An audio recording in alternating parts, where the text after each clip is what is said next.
improving the lives of people with ADHD. That's our mission, that's our purpose. If you start something new and you're a pioneer, that you're alone in the beginning. So I'm not saying that you don't need a police officer in the school, all right?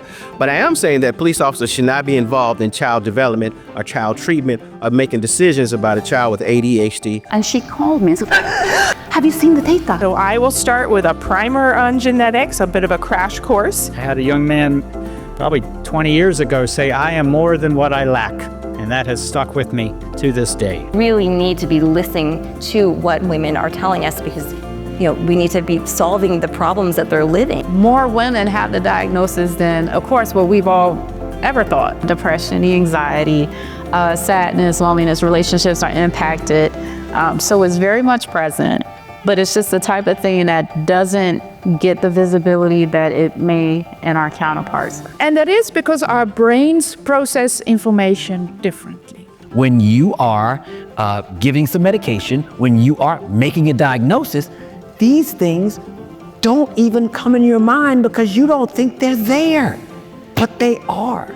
So many psychiatrists just avoid or don't treat.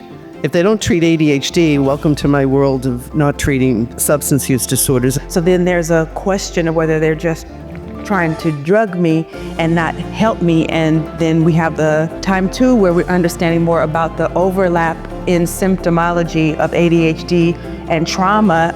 The genetics of ADHD tells us quite a bit about the structure of psychopathology. Those of you who are in the weeds of ADHD, we expect you'll want to read every single word. We're going to talk about the brain's need for nutrients, some dietary considerations. Is it sufficient just to eat well? We see that sleep disturbance is common, but not universal in ADHD populations.